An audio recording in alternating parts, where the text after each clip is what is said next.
Hello दोस्तों, आपका स्वागत है नंबर वन स्टडी चैनल पर। हम आज पढ़ेंगे बीएड की जो डायरी होती है उसमें लेसन प्लान कैसे बनाते हैं। तो आइए दोस्तों, हम जानते हैं कि जो इंटर्नशिप की डायरी होती है क्षेत्रीय अभ्यास सेक्शन, उसमें लेसन कैसे बना जाता है। तो हमारा जो टॉपिक है वो ज्योग्राफी का टॉपिक है, वर्षा। हम आज पढ़ेंगे वर्षा के बारे में, लेसन प्लान कैसे बनाते हैं। जो भी चैनल पर नए हैं वो एक बार चैनल को सब्सक्राइब कर दें। तो आइए अब हम जानते हैं कि बीएड की जो डायरी होती है उसमें संगन पाठ योजना कैसे बनाते हैं।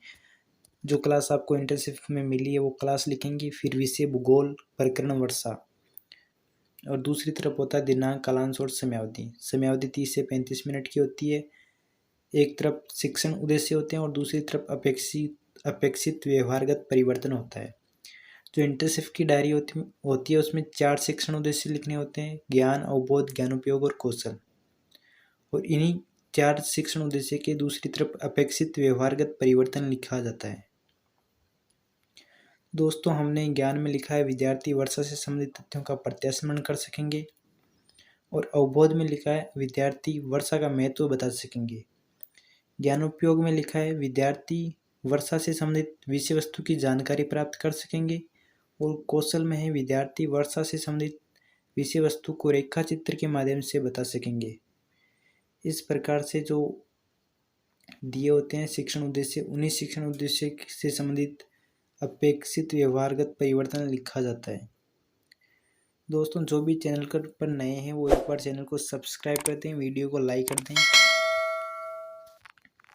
अब दोस्तों, हम आगे बात करते हैं।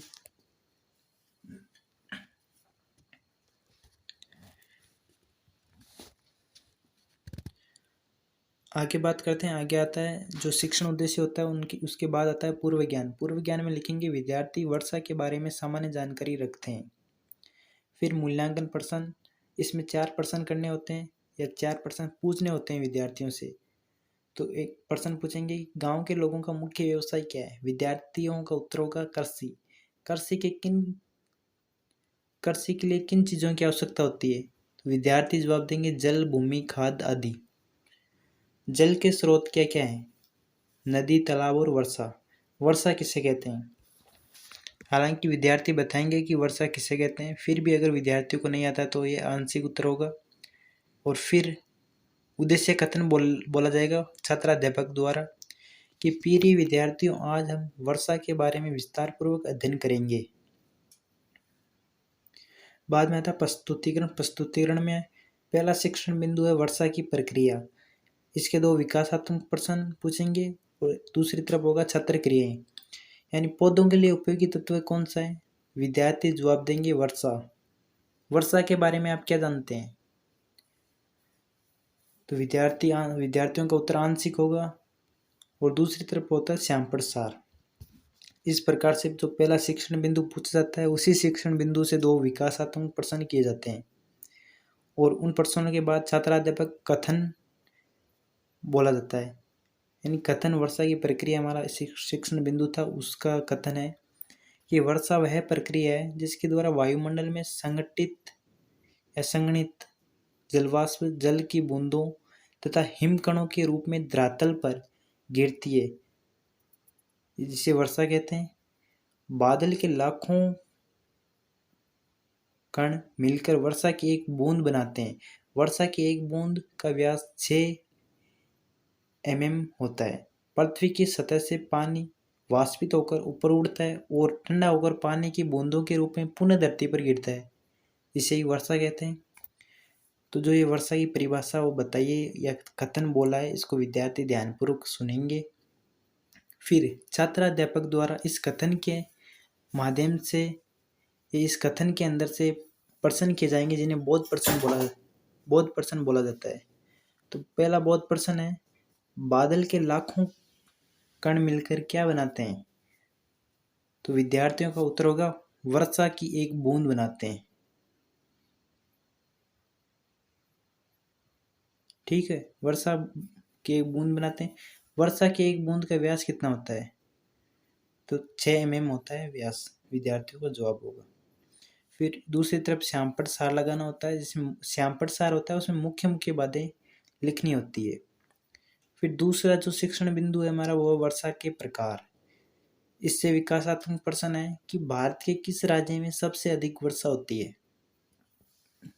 तो विद्यार्थियों का जवाब होगा मेघालय में। वर्षा के प्रकार बताइए। विद्यार्थी आंशिक उत्तर बताएंगे। फिर छात्राध्यापक द्वारा कथन किया जाएगा कि वर्षा के प्रमुख 3 प्रकार हैं। संवहनीय वर्षा, ये प्राय प्रतिदिन होती है। पर्वत और दूसरी है पर्वतकृत वर्षा, मानसूनी प्रदेशों में इसी प्रकार की वर्षा होती है। तीसरी वर्षा है चक्रवातीय वर्षा, ये गर्म और ठंडी हवाओं के मिलने पर गर्म हवाएं ऊपर की ओर उड़ती है और ठंडी होने पर वर्षा करती है। ठीक है, इसके 3 प्रकार बताए जाएंगे। फिर विद्यार्थी इन प्रकारों को ध्यानपूर्वक सुनेंगे और फिर छात्राध्यापक कथन में से बोधात्मक प्रश्न किए जाते हैं। जैसे पहला प्रश्न है वर्षा कितने प्रकार की होती है। तो विद्यार्थी बताएंगे 3 प्रकार की होती है। फिर दूसरा प्रश्न है वर्षा के कोई 2 प्रकार बताइए। तो एक तो संवहनीय वर्षा और दूसरा पर्वतकृत वर्षा, और दूसरी तरफ है श्यामपट सार, जिस पर वर्षा के 3 प्रकार दर्शाए गए हैं।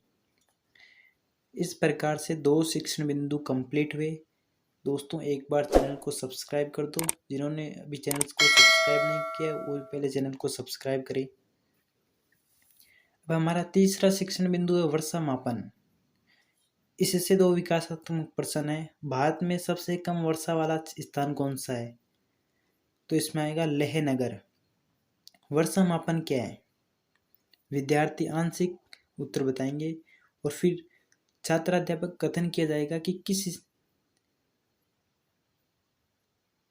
स्थान पर कितनी वर्षा हुई है। इसे मापने के लिए एक यंत्र काम में लाया जाता है जिसे वर्षा मापी यंत्र कहते हैं। यानी वर्षा मापने के यंत्र को क्या कहते हैं, वर्षा मापी यंत्र। वर्षा अधिकतर इंच या सेंटीमीटर में मापी जाती है। वर्षा मापी यंत्र सिलेंडर नुमा होता है। और 1662 में क्रिस्टोफर ब्रेन ने ब्रिटेन में पहला रेनगोंग बनाया था।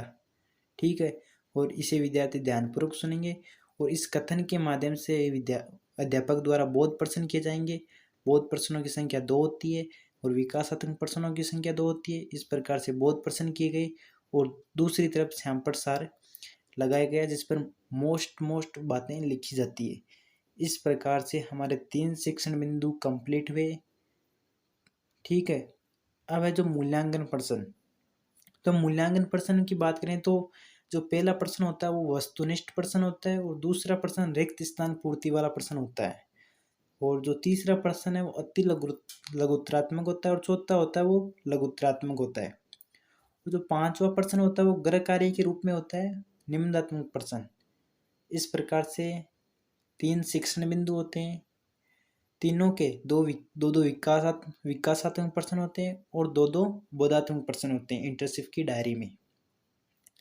फिर अंत में और 3 ही श्यामपट सार लगाने होते हैं तीनों शिक्षण बिंदुओं में अलग अलग, और अंत में मूल्यांकन प्रश्न किए जाते हैं और फिर गृह कार्य के रूप में एक निम्नात्मक प्रश्न दिया जाता है। ठीक है, इस प्रकार से हमारा आज का लेसन कंप्लीट हुआ। धन्यवाद दोस्तों, एक बार चैनल को सब्सक्राइब ज़रूर करें। थैंक्स।